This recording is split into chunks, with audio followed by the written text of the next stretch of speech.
Šel krajinou dědeček se svým stádem oveček, až uviděl kulatej kopeček. Pak rozhlídnul se po kraji, že líbil se mu netajil.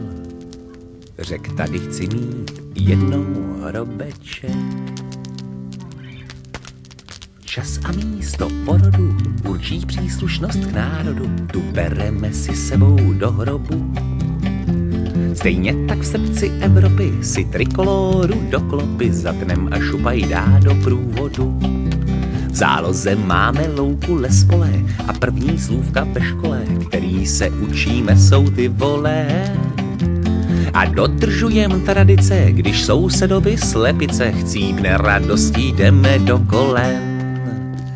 Jsme národ hrdých pepíků, pódy a plný slavíků, v rybníku třese párek vodníků. Ve světě o nás neví se, no ale tohle změní se, až přijde móda pivních pupíků.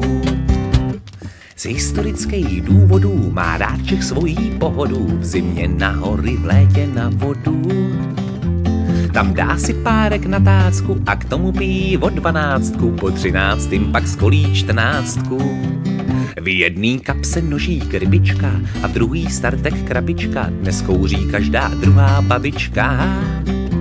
A zbytek celý rodiny vytváří fáčkem z plodiny, zahlcena je země maličká.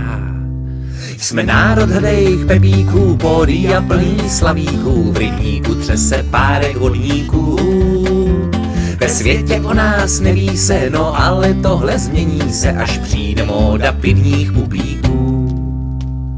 A z hory Říp nám praotec mává, mějte se krásně hovada, kde se žije líp, teď národ se hádá. Praha, Brno či Ostrava, jsme národ hrdých pepíků, pódy a plný slavíků, v rybníku třese párek vodníků. Ve světě o nás neví se, no ale tohle změní se, až přijde móda pivních pupíků. Jsme národ hrdých pepíků, frantíků, holdů, toníků, v poslední době sejkonovíků. Živí nás tučná potrava, made in Čechy a Morava, na talíři je parta knedlíků.